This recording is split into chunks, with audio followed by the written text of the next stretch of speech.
के तपाईहरुलाई पनि एक्सेलमा काम गर्दै जाँदाखेरि समस्याहरू पर्छन्? त्यसो हो भने मलाई एकचोटि फलो गर्नुस् अनि WhatsAppमा कनेक्ट हुनुस्। तपाईहरुलाई परेको प्रब्लमहरू मलाई शेयर गर्नुस्।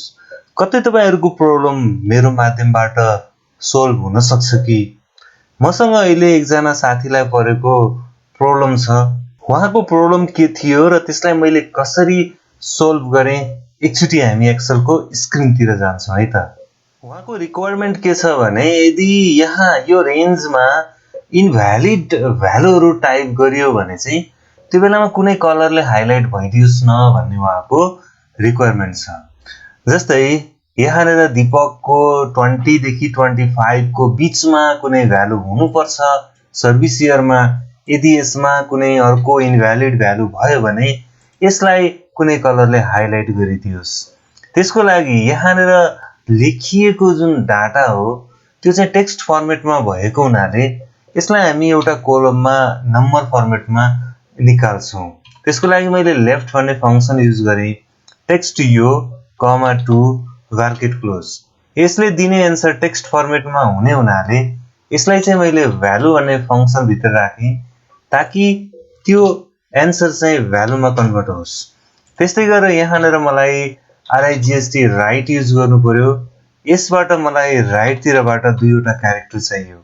यसले दिने एन्सर पनि टेक्स्टमा हुने हुनाले मैले यसलाई पनि भ्यालु भित्र राखे र यसको एन्सर चाहिँ भ्यालुमा निकाले, नम्बरमा निकाले।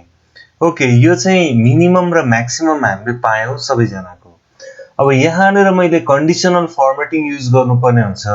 त्यसको लागि म गए कन्डिसनल फर्मेटिङमा, त्यसपछि न्यू रुलमा गइसकेपछि use a formula to determine which cells to format।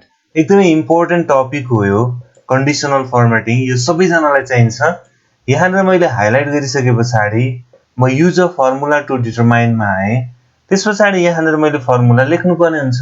यहाँनेर हामीसँग मिनिमम र म्याक्सिमम भ्यालु त छ, तर त्यो हामीले यसमा इन्सर्ट गर्नुपर्ने हुन्छ। मैले यसमा के भने इक्वल यदि यहाँनेर भएको कुरा यसलाई मैले रिलेटिभमा राख्नुपर्ने हुन्छ। मैले किबोर्डबाट F4 की प्रेस गरे र यसलाई डलरको साइन हटाइदिए। यसमा भएको कुरा यदि लेस देन हुन्छ भने, लेस देन कुन भन्दा यो भन्दा पनि सानो हुन्छ भने, यो भनेर कसरी थाहा पाउने? दीपकै यही हो भनेर कसरी थाहा पाउने भन्दा हामीले यहाँनेर युज गर्न सक्छौं Vlookup भन्ने फंक्सन युज गरे। लुकअप भ्यालु यो हो कमा, यसलाई पनि हामी रिलिज गर्नुपर्ने हुन्छ। मैले रोलाई मात्र रिलिज गरे कमा, त्यसपछि हाम्रो टेबल एरे भनेको यो भयो कमा, यसमध्येमा 1 2 3 4 5 पाँचौं नम्बरको मलाई भ्यालु चाहियो कमा 0 ब्राकेट क्लोज। यदि i को 4 मा भएको कुरा Vlookupले निकाल्ने जुन एन्सर हुन्छ त्यो भन्दा सानो भयो भने के गर्ने त? सानो भयो भने चाहिँ त्यसमा कुनै कलर एप्लाई होस्। जस्तै म फिलमा गए, यहाँ गएर मैले कुनै एउटा कलर लिए, त्यसपछि ओके गरे अनि ओके गरे।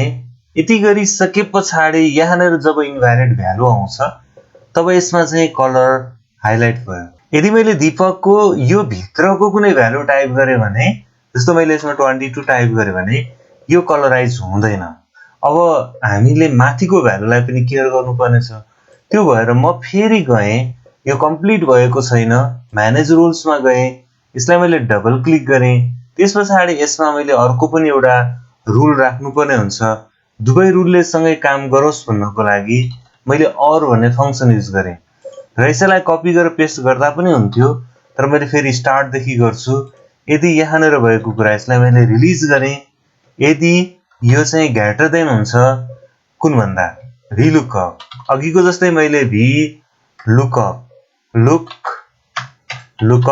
ब्राकेट ओपन र लुकअप भ्यालु यो हुन्छ। यसलाई मैले रिलिज गर्नुपर्ने हुन्छ कमा टेबल एरे भनेको यहाँदेखि यहाँसम्मको रेन्ज। यसमा मलाई 6 नम्बरको कोलमको चाहिन्छ यो टाइम 1 2 3 4 5 6 कमा 0 रेन्ज लुकअपमा मैले 0 राखे। यदि i को 4 मा भएको कुरा ग्रेटर देन हुन्छ यो भन्दा भने पनि हाइलाइट हुनु पर्यो र i को 4 मा भएको कुरा लेस देन हुन्छ यो यो भन्दा यहाँनेर भएको भ्यालु भन्दा भने पनि हाइलाइट हुनु पर्यो। मैले ब्राकेट क्लोज गरेँ अनि त्यसपछि ओके गरेँ अनि ओके गरेँ। अब यदि मैले यसमा कुनै पनि व्यक्तिको जस्तो रामको म्याक्सिमम 30 हो, मैले यसमा 35 राखेँ भने पनि हाइलाइट हुन्छ। यदि मैले 25 भन्दा कमको राखेँ 20 राखेँ भने पनि हाइलाइट हुन्छ। तर बीचको मैले कुनै राखेँ जस्तै 28 राखेँ भने यो हाइलाइट हुँदैन। यदि भ्यालु नराखिएको फिल्डमा चाहिँ हाइलाइट नहोस् न भन्नको लागि चाहिँ हामीले यसमा फेरि अर्को रुल बनाउन सक्छौं। युज अ फर्मुला मैले यसमा के भने यदि यहाँनेर भएको कुरा यसलाई मैले रिलिज गरेँ त्यसपछि इक्वल यदि ब्ल्याङ्क छ भने के गर्ने त? ब्ल्याङ्क छ भने यसमा केही पनि नगर्ने, नो कलर। मैले ओके गरिदिएँ अनि ओके गरिदिएँ।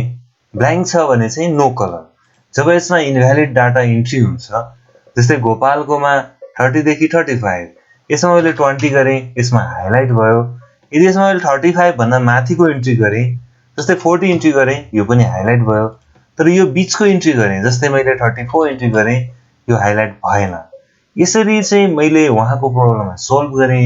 यही तरिका हामी अरू कोलममा पनि युज गर्न सक्छौं। मलाई लाग्छ तपाईको प्रब्लम सोल्भ भयो होला।